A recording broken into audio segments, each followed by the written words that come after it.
Hello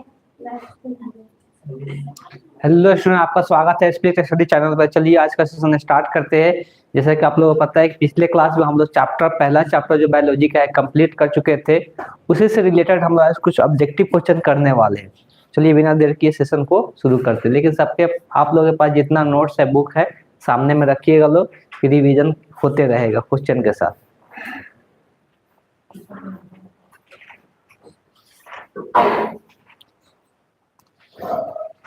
question का सिर्फ answer रट लेना वो ज्यादा काम का नहीं होता है। जो उसके बारे में समझ के याद उनका हो, तब अगर क्वेश्चन को समझ में आता है, क्वेश्चन समझ में आने के बाद अगर याद है तब वो अच्छा काम है। ठीक, अगर सिर्फ आंसर याद कीजिएगा तो उससे कोई फायदा नहीं है।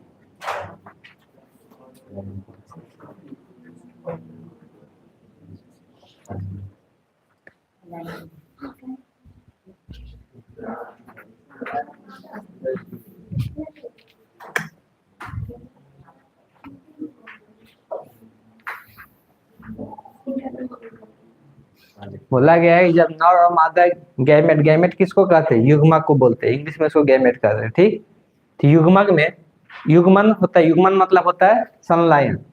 शब्द भी आपको पता होना चाहिए। संलयन मतलब क्या होता है? मिलना। तो अगर नर और मादा युग्मक आपस में संलयन होते हैं तो उसको हम लोग क्या कहते हैं? उसमें संलयन वाला घटना किसमें होता है? कौन सा जन्म में होता है? लैंगिक जन्म में होता है। ये सारा जन्म के बारे में आपको पता है कि लैंगिक में क्या होता है? नर और मादा युग्मक मिलते हैं और इसमें सिर्फ क्या होते हैं? एक ही जनक होते हैं जिनका शरीर क्या होता है? कोशिका ब्रेक डाउन होकर टूट कर नए कोशिकाओं का निर्माण करते हैं। और इसमें अगर बात करेंगे वर्धिक कायिक, मतलब वही हम लोग जो कायिक जन्म पढ़ते हैं।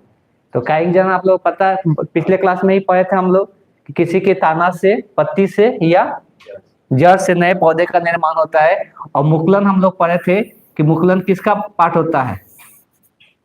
अलैंगिक का पार्ट होता है। मुकुलन हम लोग एग्जाम्पल, मुकुलन का अगर एग्जाम्पल का बात करते तो हम लोग क्या पढ़े थे? हाइड्रा का एग्जाम्पल पढ़े थे कि हाइड्रा में मुकुलन विधि से क्या होता है? जन्म होता है।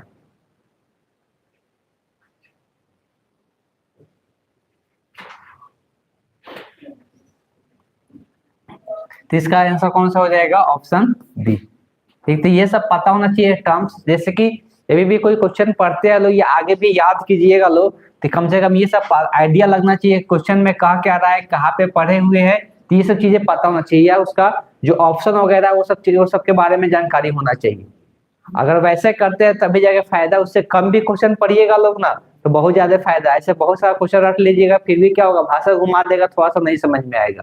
क्वेश्चन वही करता है बहुत बार कि भाषा ही चेंज कर देता है, थोड़ा सा भाषा चेंज कर देता है तो रट्टे कुछ और थे, थोड़ा सा भाषा चेंज कर देता, पता ही नहीं चल रहा है। इसीलिए ट्राई कीजिएगा लोग, क्वेश्चन समझने की कोशिश कीजिएगा अभी से ही।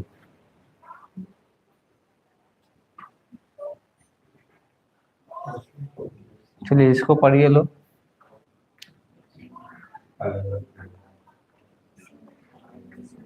जब संतति की उत्पत्ति एकल जनक द्वारा होती है तो यह विधि क्या कहलाता है? तो ये बहुत दिन से पढ़ते आ रहे हैं कि हम लोग अलैंगिक जनन करने के लिए सिर्फ एक जनक की आवश्यकता होता है। अलैंगिक जनन करने के लिए एक जनक की आवश्यकता होता है। और लैंगिक जनन करने के लिए कितने जनक की आवश्यकता होते हैं? 2 जनक की आवश्यकता होते हैं। 2 प्रकार के जनक हम लोग पढ़े, लैंगिक और अलैंगिक। तो अलैंगिक जनन में क्या होते हैं? केवल एक जनक की आवश्यकता होता है। लेकिन लैंगिक जनन में कितना होते हैं? 2 जनक की आवश्यकता पड़ता है। ठीक, तो वही चीज यहाँ पर लिखा हुआ है। एकल जनक मतलब एकल जनक से ही क्या होता है? संतति का निर्माण हो जाता है। एकल जनक से ही क्या होता है? संतति का निर्माण होता है। संतति मतलब क्या होता है राकेश? इस संतति का मतलब क्या होता है? संतति मतलब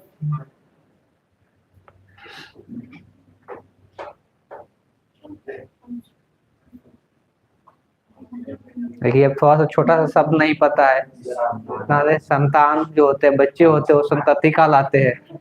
हाँ, जनक का मतलब, जनक मतलब जन्म देने वाला। ठीक, हम लोग माता पिता क्या कहलाएंगे? हम लोग का जनक कहलाएंगे। ठीक, और उनके हम क्या कहलाएंगे? संतति कहलाएंगे। बैठिए, इतना छोटा छोटा चीज याद रखिए। तो इस तरह से हम लोग पता है कि एक जनक किसमें होता है? तो एक जनक अलैंगिक जनन में होता है। तो क्या हो जाएगा? Option option. इसके बारे में और लोग लैंगिक जनन के बारे में पता है। आंतरिक निषेचन कल बताए थे, आंतरिक और बाह्य निषेचन के बारे में कल बताए थे। यहाँ कुछ क्लीन नहीं है आपको बताइए चला देंगे हाथ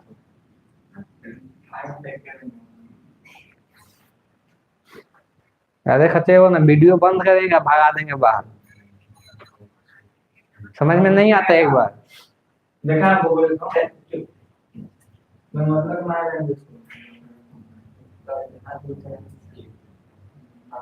आगे क्वेश्चन देखिए लो।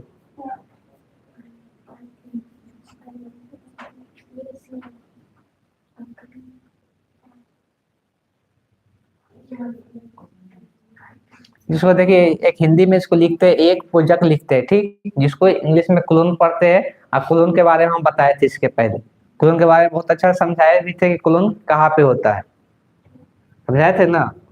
तो क्लोन क्या होता है? क्लोन का मतलब होता है सेम टू सेम, मतलब एग्जैक्ट वही दिखता है, तो उसको हम लोग क्लोन कहते हैं। लेकिन अगर हम लोग बात करते हैं क्लोन में क्या होता है कि उसका आक्रिकी और आनुवांशिक दोनों चीज बताए थे कि आक्रिकी और आनुवांशिक दोनों गुण क्या होते हैं, दोनों सेम टू सेम दिखते हैं। आक्रिकी मतलब उसका होता है बनावट, ठीक, बाहरी बनावट जो होता है वो आक्रिकी कहते हैं। आनुवांशिक मतलब जो होता है हम लोग क्या होता है जो पेरेंट्स से मिलता है। तो आनुवांशिक गुण, आनुवांशिक गुण के कारण ही हम लोग बहुत सारा आनुवांशिक गुण होता है, जैसे कि आंख का कलर, बाल का कलर, ये सब क्या होता है, स्किन का कलर, ये सब आनुवांशिक होता है। तो आनुवांशिक जो गुण मिलता है और साथ साथ कौन सा आक्रिकी गुण, दोनों को दोनों क्या देखने को मिलता है क्लोन में, समान होता है। क्लोन किस में देखने को मिलता है? क्लोन संतति का निर्माण किस में होता है? अलैंगिक जनन में होता है। क्लोन संतति का निर्माण अलैंगिक जनन में होता है, उसमें नाम सेम टू सेम बनता है। इसलिए इस क्वेश्चन का जो कौन सा करेक्ट ऑप्शन हो जाएगा? सी हो जाएगा।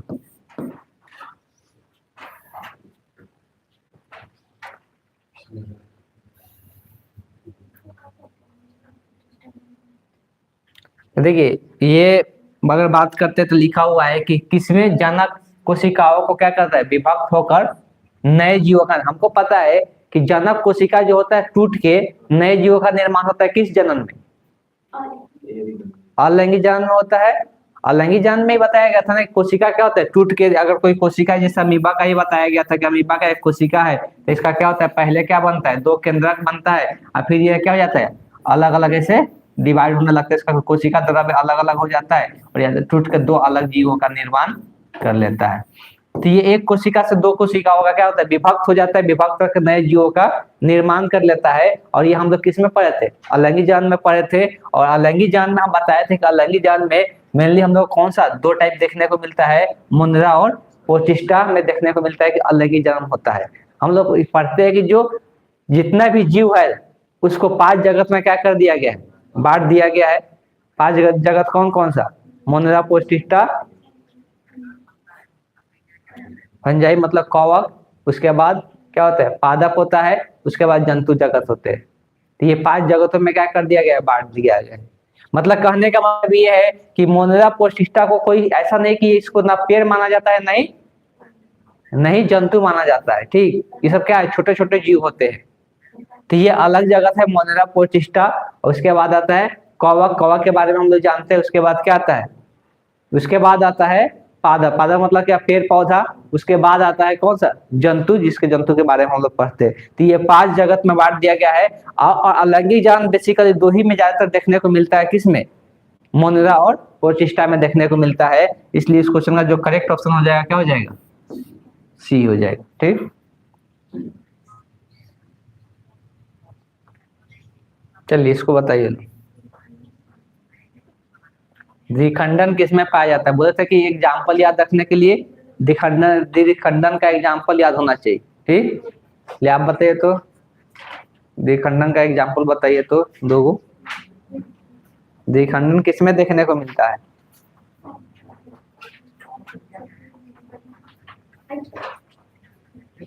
शुरू में ही बताया गया था, द्विखंडन किसमें देखने को मिलता है?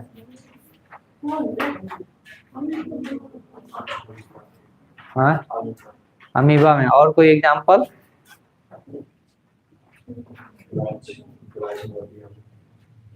द्विखंडन है ना। देखो द्विखंडन जो हम लोग पढ़े थे, दो प्रकार के पढ़े थे, एक द्विखंडन और एक बहु। तो द्वि मतलब होता है जो दो में क्या होता है, टूटता है, ठीक। तो अमीबा में हम लोग देखने को मिलता है। बैठिए, इसमें क्या होता है, अमीबा में देखने को मिलता है। और इसमें कोई है नहीं, पैरामीशियम भी है, पैरामीशियम में भी द्विखंडन नहीं होता है ना, ठीक, तो ये दोनों में होता है, जल रद्दी हो जाएगा। उदाहरण याद रखिएगा लो, ये मुक्लन का भी पूछा जाता है बहुत बार। मुक्लन किस में देखने को मिलता है, कौन सा जीव में, हाइड्रा में होता है, ठीक, ध्यान में रखिएगा लो, भी पूछा जाता है। क्योंकि यहाँ पे थोड़ा सा जलकुंभी के बारे में थोड़ा सा बताता है। जलकुंभी जो होता है कहाँ पे रहता है, पानी के ऊपर तैरने वाला पौधा होता है। जलकुंभी जो होता है पानी के ऊपर तैरने वाला पौधा होता है। और ये कहाँ से आया था, ये सबसे ज्यादा पहले, मतलब पहले इसका उत्पत्ति कहाँ पे हुआ था, तो दक्षिण अमेरिका में हुआ था, ठीक। ये जाए तो भाई पानी के ऊपर तैरेगा, तालाब या झील वगैरह में पानी के ऊपर तैरते रहता है। और इसका बहुत सारा आज की डेट में नुकसान भी बताया जाता है। ये ज्यादा मात्रा पानी का क्या कर लेता है, पानी का ऑक्सीजन को ये ले लेता है, तो ऑक्सीजन को ये लेता है और उसमें बहुत सारा रुकावट भी उत्पन्न करता है। ये पूरी तरह से पानी पर छा जाता है, आने जाने का रास्ता भी क्या कर देता है, बंद कर देता है। उसमें कोई क्या जीव सही तरीके से रह भी नहीं सकता, इसलिए उसका ऑक्सीजन बहुत ज्यादा ये ले लेता है, तो उसको जीवों को ऑक्सीजन लेने में दिक्कत होता है। और ये बंगाल में बहुत ज्यादा में पाया जाता है, बंगाल के नदियों तालाबों में बहुत ज्यादा पाया जाता है, इसीलिए इसको नाम एक दिया गया, क्या नाम दिया गया, बंगाल का आतंक बोला गया, ठीक। मतलब ये बंगाल में बहुत ज्यादा हानि पहुंचा रहा है नदियों तालाबों में रहकर, इसलिए इसको बंगाल का आतंक बोला गया। तो इसके बारे में थोड़ा ध्यान रखिएगा, आगे कहीं क्वेश्चन आएगा तो काम देगा।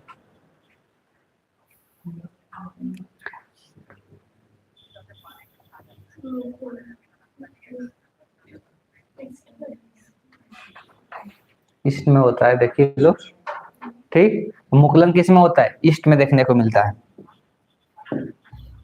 इसको ध्यान में रखिएगा। पेनिसिलियम होता है, कवक होता है, कवक का प्रकार होता है ये, तो उसमें नहीं होता है पेनिसिलियम। हम लोग बाद में आगे चल के ही पढ़ेंगे भी, इसका साथ एंटीबायोटिक भी बनाया गया था पहला बार।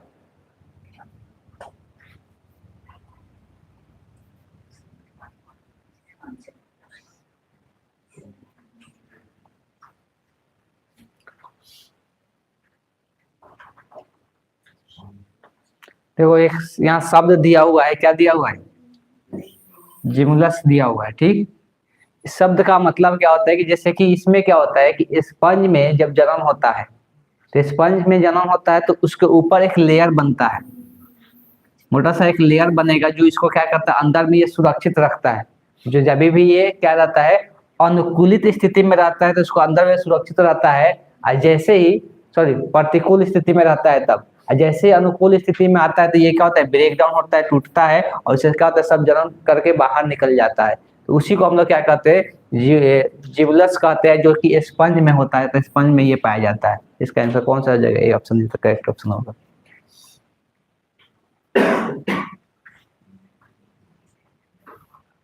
इसके बारे में बताए भी थे, इनमें कौन से पुष्पीय पौधे में जन्म में काम नहीं आते, देखिए, ठीक।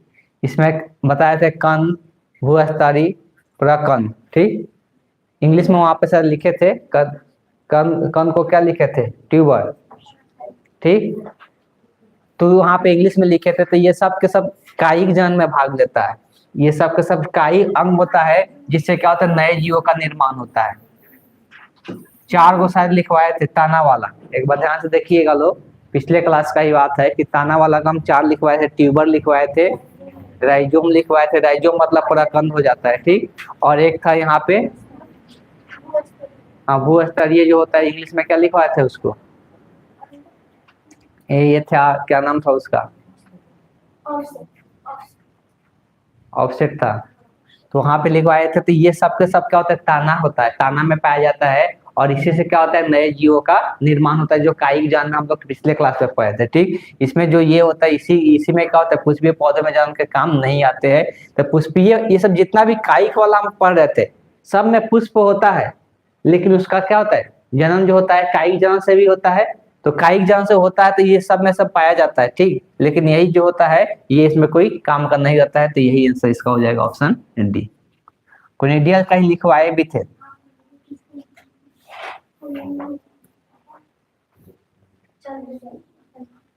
चलिए इसका अभी थोड़ा देर पहले ही बताए, ठीक, कि इनमें किसे बंगाल का आतंक कहा जाता है। जलकुंभी को याद रखिएगा लोग, थोड़ा देर पहले ही बताया गया।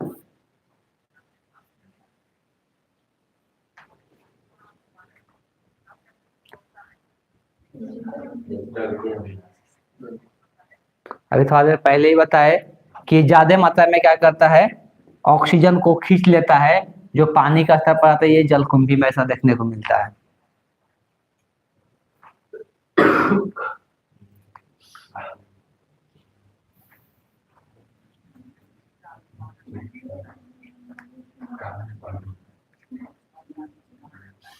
ये है 3 कायिक जनन का, में हम लोग पढ़े थे कि तना से होता है, पत्तियों से भी होता है, और किससे होता है, तो जड़ से होता है। तो इसमें पत्तियों से बोल रहा है, तो पत्तियों में पत्तियों वाला का एग्जाम्पल लिखवाए थे, ठीक, पत्तियों वाला का एग्जाम्पल लिखवाए थे।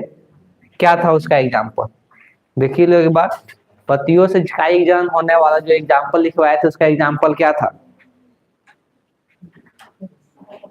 मिला?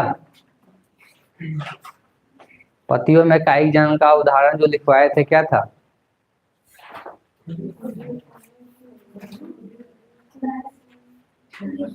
नहीं मिला? अरे कल ताना से होने वाला जनन के बारे में लिखवाए थे, जड़ से लिखवाए थे, और पत्तियों से भी लिखवाए थे। तो पत्तियों वाला एग्जाम्पल याद है आप लोग को? नहीं लिखे है लोग, क्या छोड़ दिए है लोग? क्या होता है, ये होता है बायोफिल्म होता है।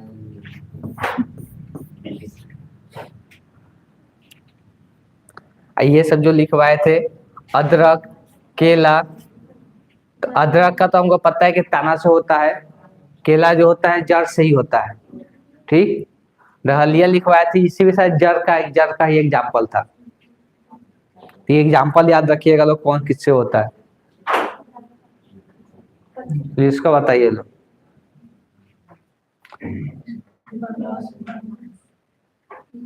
इसको बताया गया था कि जीवन काल में जो एक बार क्या करता है, पुष्प निकलता है, और क्या होता है, बास होता है।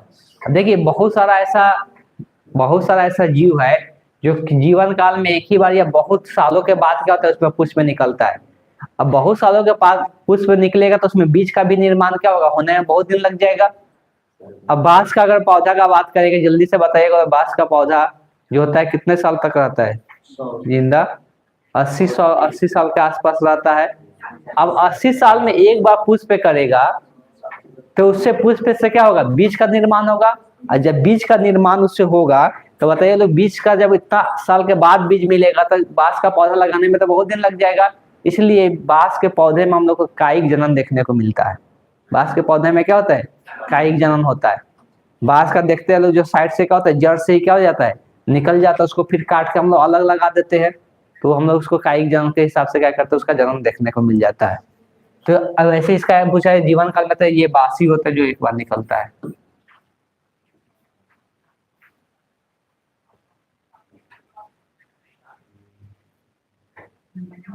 क्या लिखा हुआ है, नहीं लिखे कि इसमें 12 वर्ष में सिर्फ एक बार पुष्प खिलते हैं। तो देखो इसमें 12 वर्ष में खिलने वाले यही है, कौन है, नीला कुरेंजी। नीला कुरेंजी एक फूल का पौधा होता है जो 12 साल में एक ही बार क्या होता है, खिलता है। और ये कहाँ पे पाया जाता है ज्यादा, ये पहाड़ी इलाका में देखने को मिलता है। और पहाड़ी इलाका हम लोग को, पहाड़ी इलाका में भी कहाँ पे ज्यादा, तो केरल वगैरह में देखने को मिलता है, केरल कर्नाटक उधर देखने को हम लोग को मिल जाता है। इसका जो कलर होता है फूल का, कैसा होता है, बैगनी होता है, ठीक। और ये बताया जाता है कि ये पहला बार वहां पे कब, इसके पहले कब खिला था, 2006 में खिला था। फिर 2006 के बाद कब, 12 साल बाद कब आएगा, 2018 में, ठीक। तो ये 12 साल पर क्या होता है, एक बार खिलता है, और इतना ज्यादा मात्रा में फूल वहां पे गिरता है पहाड़ी इलाका में कि पूरा सड़क के किनारे पूरा लगता है कि फूल ही बिछा हुआ है, ठीक। तो इसका फूल बहुत ज्यादा मात्रा में निकलता है, लेकिन 12 साल पर एक बार निकलता है, इसको ध्यान में रखिएगा।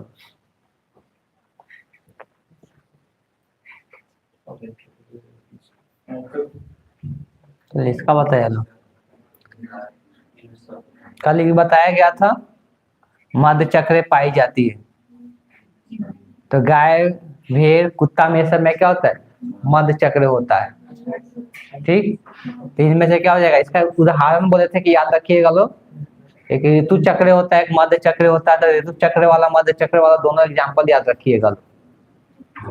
ऋतु चक्र वाला ज्यादा नहीं, तो 3 ही होता है, उसको ध्यान में रख सकते हैं। इसमें ज्यादा आता है इसलिए कि इन लोगों का क्या होता है, इसमें जन्म क्या होता है, कोई एक मौसमी मतलब कोई एक मौसम में होता है, हमेशा इसमें जन्म का नहीं हो सकता है। जब चाहेंगे उस टाइम इसमें जन्म का क्रिया नहीं देखने को मिलेगा।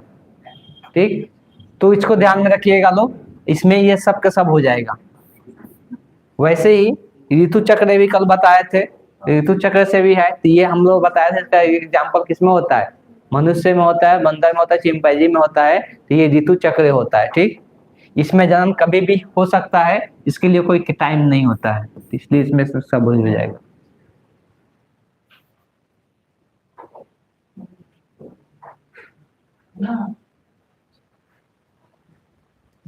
इसका बताइए लो, युग्मक जन्म में बदलता है।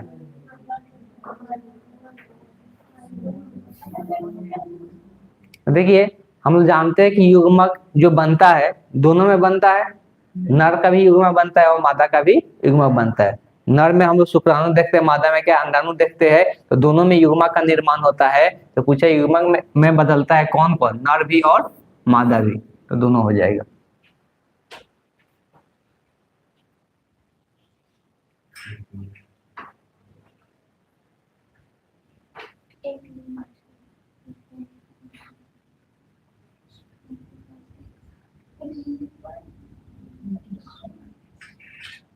जिसमें एक लिंगता होता है उसको हम लोग क्या बोलते हैं।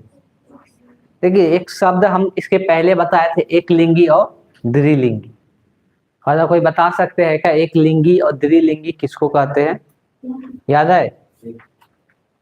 एक लिंगी और द्विलिंगी किसको कहते हैं? एक लिंगी जिसमें क्या होता है, कोई एक ही जनन अंग रहेगा, नर या मादा। तो किसी जीव के शरीर में एक ही जनन अंग रहता है तो उसको हम लोग क्या कहते हैं, एक लिंगी कहते हैं।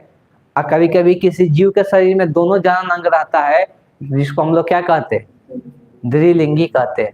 तो देखिए द्विलिंगी और एक लिंगी, और एक और शब्द हम लोग को सुनने को मिलेगा, एक लिंगाश्री और उभय लिंगाश्री।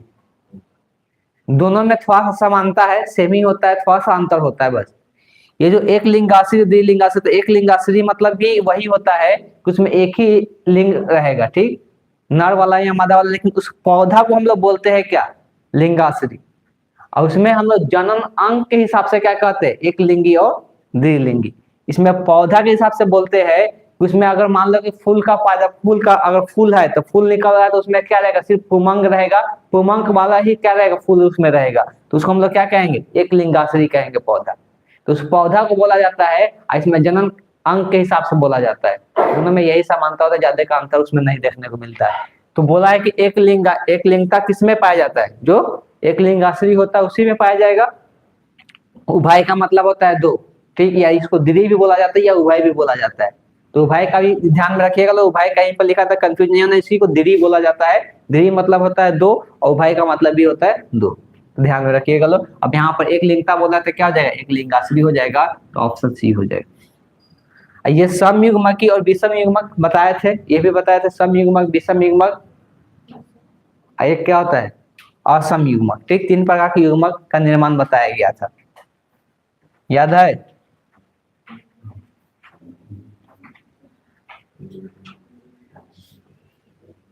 द्विलिंगी प्राणियों का उदाहरण बताना है।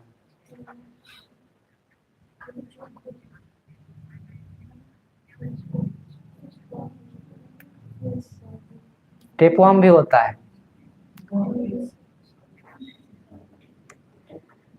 देखिए अब यहाँ पे अभी आगे चल के बायोलॉजी पढ़िएगा, अगर ग्रेजुएशन करते हैं तो हमें पता चलेगा कि बहुत सारे ऐसे जीव हैं जिसमें अलैंगिक जनन भी होता है और लैंगिक जनन भी होता है। ऐसे बहुत सारे जीव है जिसमें अलैंगिक जनन भी होता है, अलैंगिक जनन से भी अपने संतति का निर्माण करता है, और लैंगिक जनन से भी क्या करता है, संतति का निर्माण करता है। अब यहाँ पे बोला गया है कि द्विलिंगी प्राणी का मतलब क्या होता है, जिसमें दोनों अंग हो, नर अंग भी हो, मादा अंग भी हो, तो उसी को हम द्विलिंगी प्राणी कहते हैं। जोक को तो कहते हैं, टेपवर्म को भी कहते हैं, इसमें स्पंज भी आता है। अब इस बात को ध्यान में रखिएगा, जो स्पंज होता है वो अलैंगिक जनन से भी क्या करता है, जनन करता है, और लैंगिक जनन से भी क्या करता है, जनन करता है। तो लैंगिक जहां से जब जन्म करेगा तो उसमें क्या देखने को मिलेगा कि इसमें ये द्विलिंगी होगा, मतलब इसमें क्या होगा, नर और मादा दोनों एक ही के शरीर में देखने को मिलता है। अब देखो स्पंज का बात करेंगे तो स्पंज का खाली एक ही जाति नहीं होता है, हर एक जीव का क्या होता है, जाति होता है, और जाति में अलग अलग वैरायटी देखने को मिलता है ना। तो उसी प्रकार से इसमें भी अलग अलग वैरायटी होता है, कुछ स्पंज देखने को मिलेगा जो कि अलैंगिक जनन करता है, और कुछ में क्या होगा, लैंगिक जनन देखने को मिलेगा। तो इसलिए इस क्वेश्चन का जो करेक्ट ऑप्शन हो जाएगा क्या हो जाएगा, option D the correct option.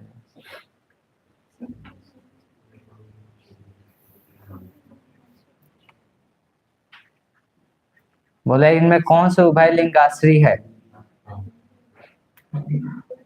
Example में क्या क्या लिखाया गया है पेड़ पौधा वाला में, उभय मतलब द्विलिंगी जीव किसको किसको लिखाया गया है, एक बार देखिए लोग तो। पपीता है और नींबू है, और कुछ लिखाया गया है, वही है। कौन बोल रहे थे, कहाँ बोल रहे थे, दिखाइए तो कहाँ लिखे हैं। हाँ पपीता क्या होता है, एक लिंगी होता है कि द्विलिंगी होता है, उभयलिंग होता है ना। पपीता क्या होता है, एक लिंगी होता है, और वहां पर एग्जाम्पल कोई है इसमें से, नहीं है ना। ध्यान रखिए पपीता हो गया, खजूर हो गया, नींबू हो गया, सबके सब एक लिंगी होता है। नारियल जो होता है वो द्विलिंगी होता है। तो अगर पेन रखे हैं तो वहां पर एग्जाम्पल में ये सब भी ऐड कर लीजिए, खजूर और नींबू को भी एक लिंगी में और नारियल को द्विलिंगी में ऐड कर लीजिए।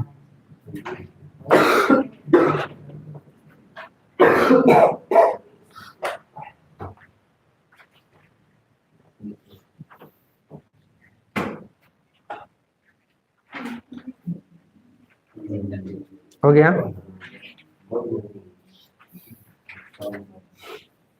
तो इसका आंसर कौन हो जाए पता चल रहा है ना, ऑप्शन ए हो जाएगा। तो इसका आंसर बताइए लो।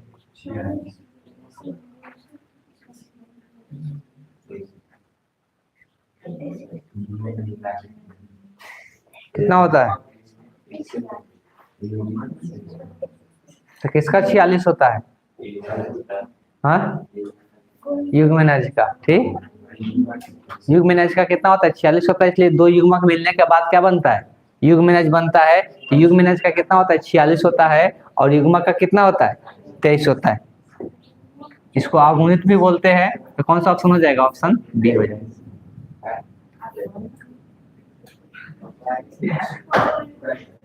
ये टेबल याद से जरूर लिख लीजिएगा, और इसको याद रखना है, इससे पूछा जाता है क्वेश्चन। किसी का भी युग्मक पूछा जा सकता है, मक्का, आलू, प्याज, धान, ओफियो, ग्लॉसम, तितली, फल, मक्खी, तो ये सब याद रखना है। इसका अगर हम लोग बात करते हैं तो ये जब युग्मक के गुणसूत्र और अर्धसूत्री कोशिकाओं का गुणसूत्र, इसमें क्या होता है कि इसका अर्धसूत्री विभाजन होता है, अर्धसूत्री विभाजन होकर इसका क्या हो जाता है, आधा बनता है। तो देख सकते हैं जितना भी होगा आपको आधा दिख रहा होगा, दिख रहा है ना। तो ये जो होता है, ये जो कोशिका होता है, इस कोशिका को हम लोग क्या कहते हैं, जब पूरा रहता है तो 2n रहता है। 2n का मतलब हो गया कि इसमें टोटल है। ठीक, इसको हम लोग क्या कहते हैं, अगुणित कहते हैं। इसको अगुणित कहते हैं ना, उसको हम लोग द्विगुणित कहते हैं। ठीक, अगुणित मतलब क्या हो जाता है, आधा हो जाता है। द्विगुणित मतलब उसमें पूरा रहता है, द्वि मतलब 2 हो गया, इसलिए इसमें दुगना लगाएगा 2n। ठीक, यहाँ पर जितना होगा उसका दुगना उधर देखने को मिलेगा। मनुष्य का भी दिया होगा, यहाँ पर मनुष्य में देख सकते हैं कि अगुणित में कितना रहेगा, युग्मक में 23 रहेगा, और जब वो कोशिका जिस कोशिका से बनेगा वो कोशिका में कितना रहेगा, 46 रहेगा। ठीक, ये युग्मनज बोलेगा तो युग्मनज में भी 2n रहेगा। ठीक, इस बात को ध्यान में रखना है, इसको याद करके रखना है टेबल को। थोड़ा सा देख लीजिए, आइडिया लग गया ना। इससे एक और क्वेश्चन आने वाला है,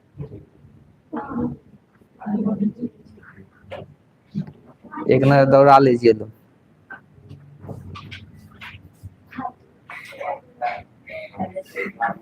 कितना होगा,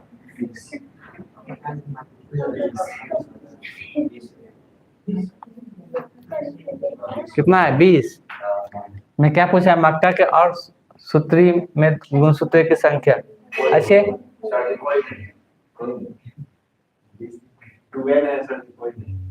लिखने में थोड़ा सा गलती किया। और सूत्री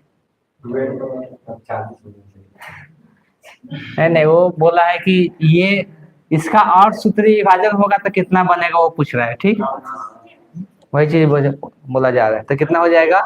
तो उसमें बताया गया था मात्रा कितना होता है, 20 और 40, यही था ना।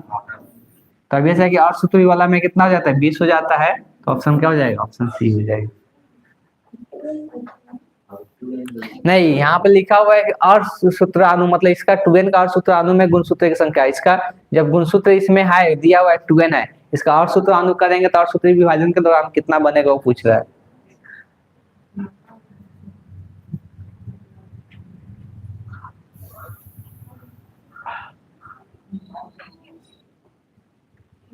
निम्नलिखित में से किसका पादप का अगुणित होता है?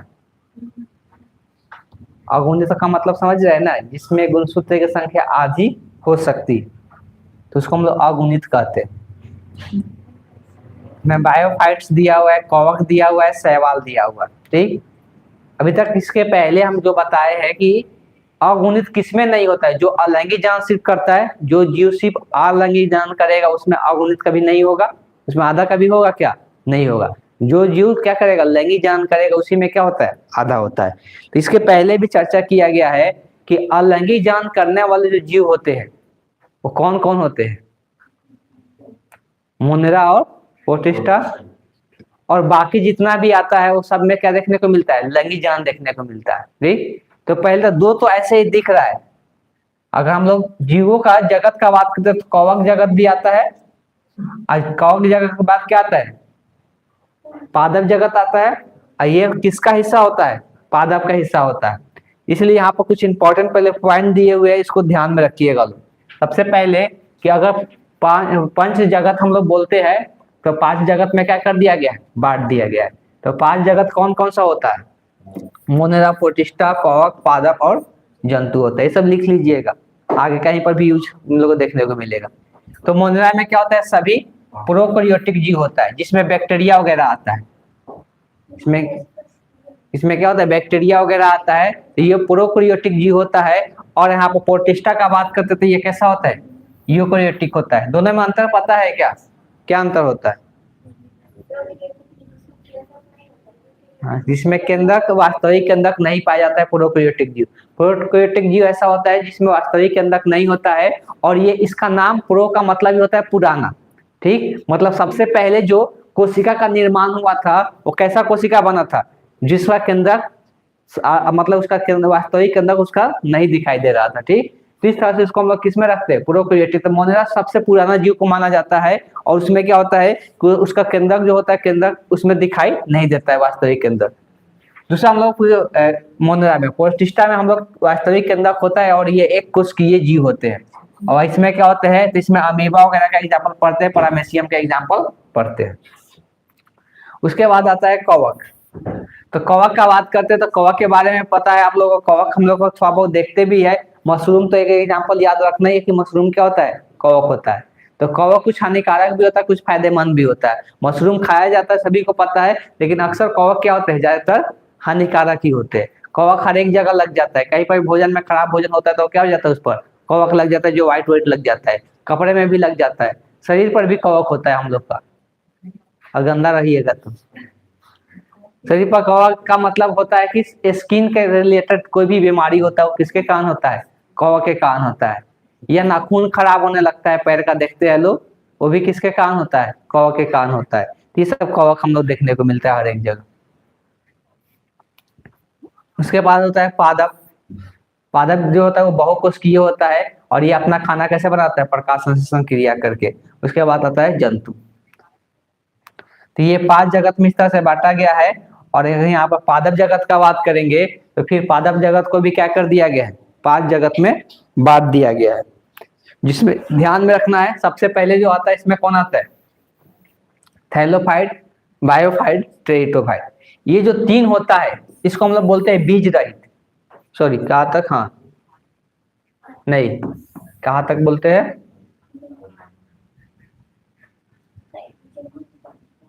क्या लिखा हो, लेकिन फूल और बीज नहीं, हाँ ठीक है। ये जो 3 होता है इसमें, इसको बोला जाता है बीज रहित। इसमें कोई भी बीज नहीं होता है, लेकिन ये जो 2 होता है इसमें बीज पाया जाता है।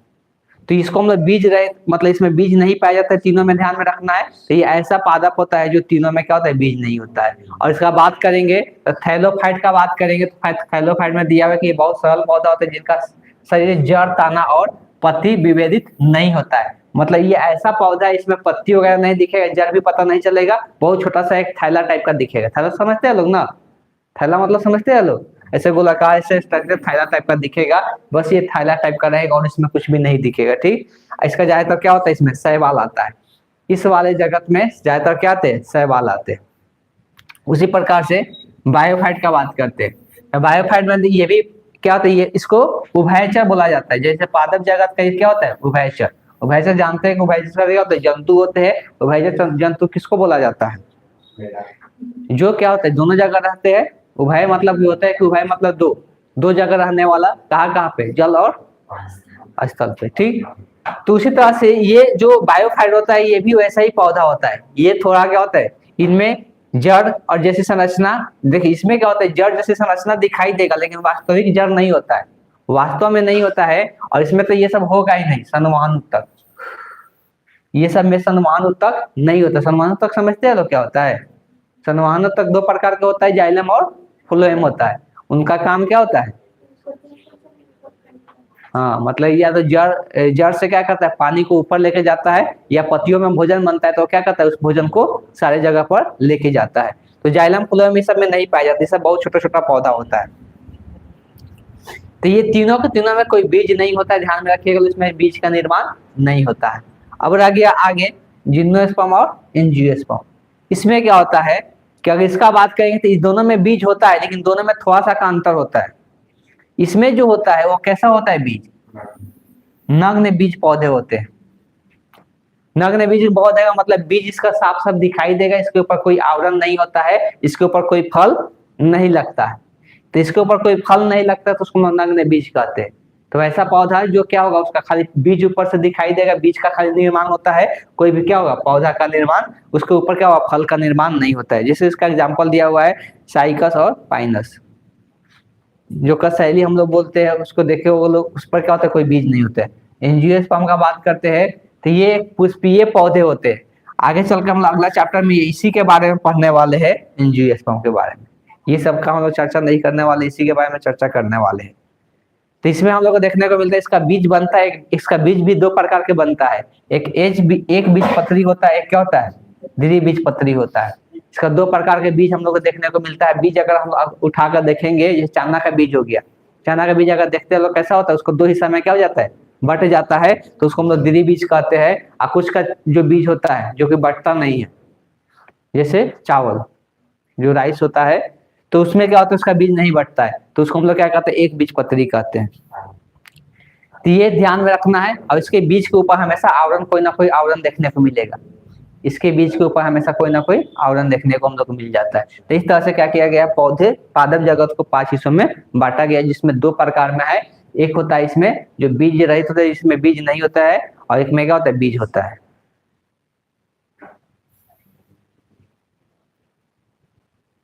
अच्छा, तो ये क्वेश्चन था। अब इसके पहले भी एक क्वेश्चन था ना यहाँ पे। तो ये तो पादप जगत में आ गया शैवाल।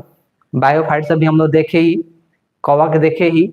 अब बताया गया था अलैंगिक जनन सिर्फ किसमें होता है, अलैंगिक जनन सिर्फ किसमें होता है, मोनेरा और ओटिस्टा में होता है। इसका मतलब ये है कि इस समय क्या होगा, लैंगिक जनन होगा। और लैंगिक जनन होगा तो क्या बनेगा, अगुणित कोशिका बनेगा। तो इसलिए इसमें क्या हो जाएगा आंसर, इनमें से सभी हो जाएगा।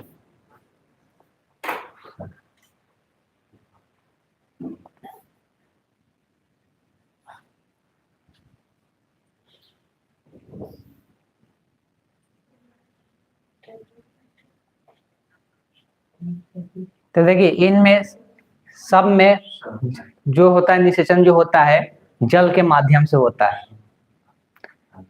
अभी हम लोग खा रहे हैं बायोफाइट्स को देखे, टेरिडोफाइट में, बायोफाइट में भी देखे कि क्या होता है, पानी में दोनों जगह देखने को मिलता है। तो इसमें क्या होता है कि ये जल का माध्यम होता है, या ये भी देखेंगे, टेरिडोफाइट भी देखेंगे तो नम स्थान पे होता है, नमी जहाँ पे रहता है वहीं पर देखने को मिलता है। शैवाल भी हमको देखने को मिलता है, पानी में रहेगा या नमी पर रहता है, ऐसे रहता है क्या शैवाल, जहाँ पूरा सूखा हुआ रहेगा वहां पे शैवाल देखने को नहीं मिलता है। तो ये सब के सब नमी में रहेगा या, लेकिन जब भी इसका निषेचन होगा हमेशा जल के माध्यम से ही होता है। जल के कारण ही क्या हो पाता है, इस दोनों का जो होता है क्या होता है, अब जैसे कि इसमें भी युग्मक बनेगा, युग्मक दोनों क्या करते हैं, बाहर छोड़ देते हैं और जल में ही क्या हो जाता है, जाके दोनों आपस में मिल जाते हैं, मिलने से नए जीवों का निर्माण होता है। इसलिए इस क्वेश्चन का क्या हो जाएगा आंसर, ऑप्शन डी हो जाएगा।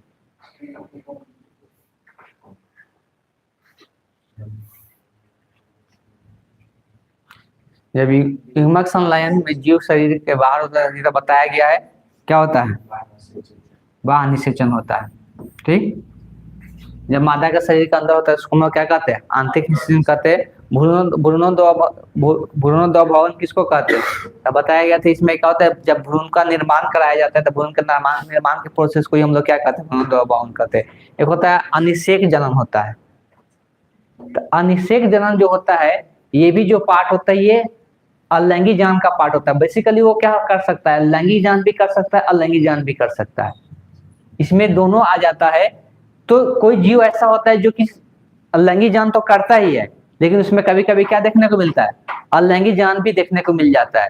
मतलब जो मादा युग्मक बनता है बिना नर युग्मक से मिले ही क्या हो जाता है, निषेचन की घटना हो जाता है। और उसमें मतलब बिना मिले ही क्या हो जाता है, उसमें जनन कर लेता है। तो बिना मिले जब जनन कर लेगा तो उसी को क्या कहते हैं, अभिषेक जनन कहते हैं। सबके बारे में ध्यान में रखिएगा, जिसमें दिया यह है कि अभिषेक जनन के बारे में बात करते थे। प्रजनन की वह अलैंगिक विधि जिसमें मादा युग्मक या अंडा जो बनता है बिना नर युग्मक के, युग्मक से निषेचन मतलब वही बिना उससे मिले भ्रूण का क्या कर लेता है, भ्रूण का निर्माण कर लेता है, भ्रूण का विकास कर लेता है। तो बिना मिले क्या जाता है, भ्रूण का विकास कर लेता है, तो उसी को हम लोग क्या कहते हैं, अनिषेक जनन कहते हैं। और ये कभी कभी किसमें देखने को मिलेगा, मधुमक्खी में भी देखने को मिला है, कुछ सरीसृप में देखने को मिलता है, छिपकली वगैरह में देखने को मिलता है, जो कैसा होता है, अकशेरुकीय जीवों में पाई जाती है। तो ज्यादातर ये अकशेरुकीय जीव में हम लोग को देखने को मिल जाता है। अकशेरुकीय जीव किसको कहते हैं, कशेरुकी होता है एक, अकशेरुकी होता है, हाँ, जिसमें रीढ़ का हड्डी ना हो, मतलब जो बीच वाला जो हड्डी होता है बहुत सारे जीवों में होता है, किसी में नहीं होता है, तो उसको अकशेरुकी जीव कहते हैं। तो देखिए जो छिपकली होता है, छिपकली में क्या होता है, छिपकली में भी हम लोग को लैंगिक जनन देखने को मिलता है। छिपकली में भी क्या होता है, लैंगिक जनन देखने को मिलता है, लेकिन ये कभी कभी क्या होता है, बिना लैंगिक जनन का भी क्या कर सकता है, ये निषेच मतलब क्या कर सकता है, भ्रूण का निर्माण कर सकते हैं, युग्मनज का निर्माण कर सकता है। तो उसके इसमें हम लोग कुछ एग्जाम्पल देखने को मिलता है, जिसको हम लोग क्या कहते हैं, अनिषेक जनन के नाम से जानते हैं।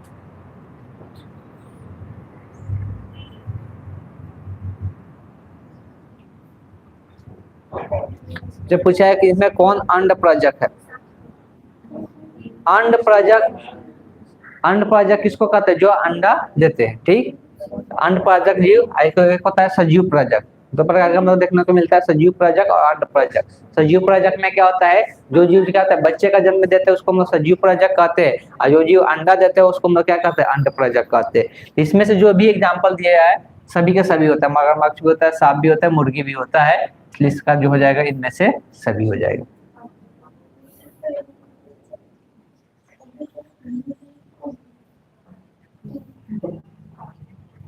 इनमें कौन सा भाग द्विगुणित है,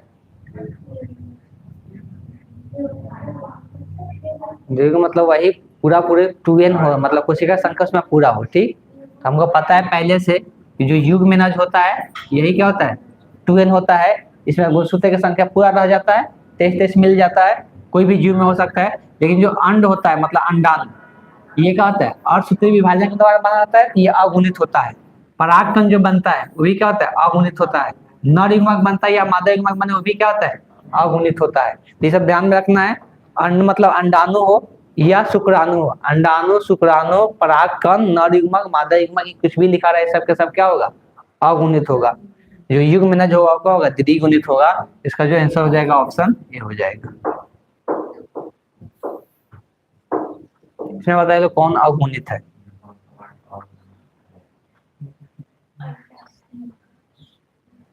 अब इसमें भी आप लोग कंफ्यूज कीजिएगा, मुझे पता है। देखिए अंडाशय जो होता है ये कोशिका होता है शरीर का। ठीक, इसी अंडाशय के अंदर क्या होता है, अंडाणु का निर्माण होता है। तो जब अंडाणु बन जाता है तब वो क्या हो जाता है, अगुणित हो जाता है। ठीक, अंडाणु जब बन जाता है वो अगुणित हो जाएगा, लेकिन अंडाशय लिखा रहेगा वो क्या रहेगा, द्विगुणित रहेगा। जैसे विषम है, नर में क्या होते हैं, विषम होते हैं, तो विषम कहीं पर लिखा रहेगा तो वो क्या रहेगा, द्विगुणित रहेगा। लेकिन विषम के अंदर किसका निर्माण होता है, शुक्राणु का निर्माण होता है, तो वो क्या हो जाएगा, अगुणित हो जाएगा। तो यहाँ से क्या हो जाएगा, अंडाशय जो होगा ये द्विगुणित हो जाएगा। अब परागकोश, परागकोश में किसका निर्माण होता है, पौधा का बताए थे कि पुंकेसर होता है। पुंकेसर कैसे होता है, इस तरह से दिखता है फूल में। ये जो ऊपर वाला हिस्सा होता है इसी को हम लोग क्या कहते हैं, परागकोश कहते हैं। नीचे वाला कोश को तंतु कहते हैं। ठीक, ये क्या तरीका है बैठने का, इधर बैठिए और इधर कर सके बैठिए आप। तो यहाँ पर क्या है, ये परागकोश होता है, ये क्या होता है, तंतु होता है। तो परागकोश के अंदर ही किसका निर्माण होता है, खड़े हुए आप, इधर आइए, निकल गए। ये क्या बनाए हम, किसका स्ट्रक्चर बनाए, रेशन का। हाँ किसका ये स्ट्रक्चर है, ये क्या बनाए थे बोर्ड पर,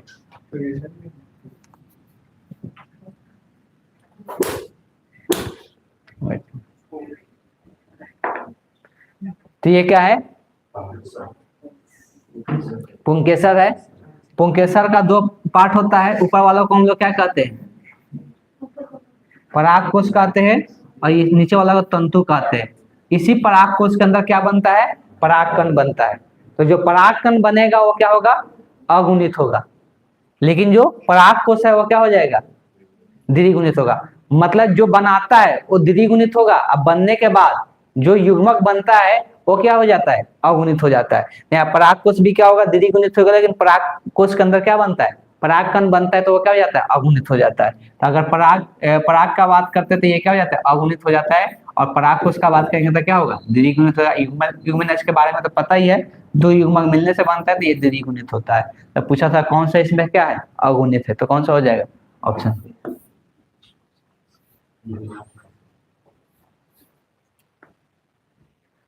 अरे जो जब ऑब्जेक्टिव क्वेश्चन होता है ना, तो उसी को ध्यान से देख लेंगे तो बहुत सारा चीज सीख लेंगे। बहुत सारा शब्द इसमें हम बताए, जो कि अगर एक दो बार दोबारा से अगर देख लेते तो ऐसे शब्द बहुत सारा याद हो जाएगा। चलिए इसका बताइए लो।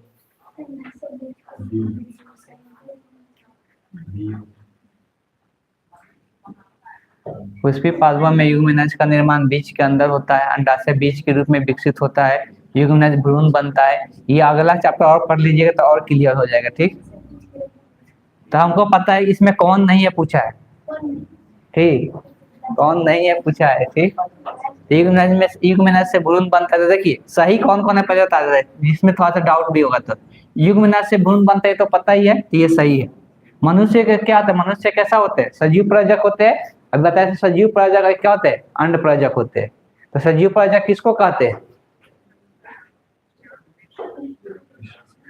सजीव प्रजक किसको कहते हैं, अभी बताए ना, किसको बोला जाता है, जो बच्चे का जन्म देते हैं। वैसा जीव जो बच्चे का जन्म देता है उसको सजीव प्रजक कहते हैं। वैसा जीव जो अंडा देते हैं उसको क्या कहते हैं, अंड प्रजक कहते हैं। इतना छोटा सा बात ध्यान में रखना है। तो सजीव प्रजक तो हम मनुष्य क्या होता है, सजीव प्रजक होते हैं, ये भी सही है। और देखिए यहाँ पे पुष्पी पौधों में युग्मनज जो बनता है वो असल में बीज के अंदर ही बनता है। इसलिए बीज ही होता है जो क्या होता है, भ्रूण होता है, जिससे हम लोग को नए जीवों का निर्माण होता है। तो ये बीज के अंदर ही बनता है। यहाँ पर यही लिखा है अंडाशय बीज के रूप में क्या हो जाता है, विकसित हो जाता है। तो यही गलत लिखा है। जो अंडाशय होता है वो फल के रूप में विकसित होता है। अगला चैप्टर में हम लोग पढ़ेंगे जो अंडाशय होता है क्या होता है, फल के रूप में विकसित होता है। और जो क्या होता है, जो अंदर हम लोग बीजांड पढ़ते हैं, अभी आगे हम लोग डिस्कस करेंगे अगले चैप्टर में। बीजांड जो होता है वही क्या बनता है, बीज के रूप ले लेता है। और जो क्या होता है, जो अंडाशय होता है वो किसका रूप ले लेता है, फल का रूप ले लेता है। तो ये बात को ध्यान में रखना है, जो अंडाशय होता है वो फल बन जाता है, और जो बीजांड होता है वो क्या बन जाता है, बीज का निर्माण कर लेता है फल के अंदर, ठीक, एक फूल के अंदर। तो फूल के अंदर हम लोग पढ़ते हैं स्त्री केसर होता है। स्त्री केसर में हम लोग पढ़ते हैं कि स्त्री केसर का स्ट्रक्चर भी हम दिखाए थे किस प्रकार का देखने को मिलता है। नीचे वाला को क्या कहते हैं, अंडाशय कहते हैं, ठीक। ये वाला पार्ट को हम लोग क्या कहते हैं, वर्तिका कहते हैं। और सबसे ऊपर वाला को क्या कहते हैं, वर्तिकाक कहते हैं। तो इसके अंदर ये जो अंडाशय होता है इसी के अंदर क्या होता है, बीजांड होता है, ठीक। और उसी में क्या होता है, छोटा छोटा अंडक होता है, और उसी के साथ निषेचन करके क्या होता है, बीज का निर्माण होता है। जो अंडाशय अब यहाँ पर बीजांड जो है, तो बीजांड जो बना वो क्या हो जाता है, बीज बन जाता है, और जो ये ऊपर वाला अंडाशय होता है किसमें बदल जाता है, फल में बदल जाता है बाद में। तो यही चीज देखने को मिलता है, तो अंडाशय जो होता है फल में बदलता है, ना कि बीज में बदलता है। तो यही गलत था, गलत ही पूछा था, तो यही आंसर होगा इसका। तो इस तरह से हम लोग पूरा क्वेश्चन कंप्लीट कर ली। इसमें देखिए कितना बहुत सारा शब्द आया, लेकिन बहुत लोगों को मतलब ही नहीं है पढ़ने का, फिर पता नहीं क्यों आ जाते हैं पढ़ने, हमको समझ में नहीं आता है। इतना देर यहाँ डिस्कशन किया जाता है, बताया जाता है, लेकिन कोई मतलब नहीं है। एक शब्द भी याद नहीं होता है, एक शब्द भी। वो बोला जाता है चलिए क्लास में थोड़ा बहुत देख रहे हैं, वो भी नहीं होता है इन लोग से। इसको जितना भी इसमें बताएगा क्वेश्चन, पहले तो इसमें जितना लिखाया गया है अलग से, उसको जरूर जाकर नोट कर लीजिएगा। क्वेश्चन लिखे चाहे मत लिखिए, लेकिन उसको जरूर लिख लीजिएगा लो, जितना अलग से बताया गया, डिफिनेशन हो गया, ठीक। तो उसको जरूर नोट कर लीजिएगा लो सभी को नोट्स में। नोट्स नहीं लिखिएगा लो आपका गति होगा, इसलिए कि नोट्स लिखिएगा तो बहुत सारी चीजें याद हो जाएगा। नहीं लिखिएगा बुक से पढ़िएगा तो बुक से भी पढ़ सकते हैं, बुक तो सबसे अच्छा होता है, लेकिन एक बुक एक एक लाइन कौन पढ़ेगा वो आप समझ सकते हैं। अगर बुक पढ़ते हैं तो बुक से बहुत ज्यादा फायदा होता है, बहुत सारा चीज का जानकारी मिलता है, लेकिन अगर वैसा कोई पढ़ने वाला हो तब। ठीक, चलिए आज के सेशन को एंड करते हैं।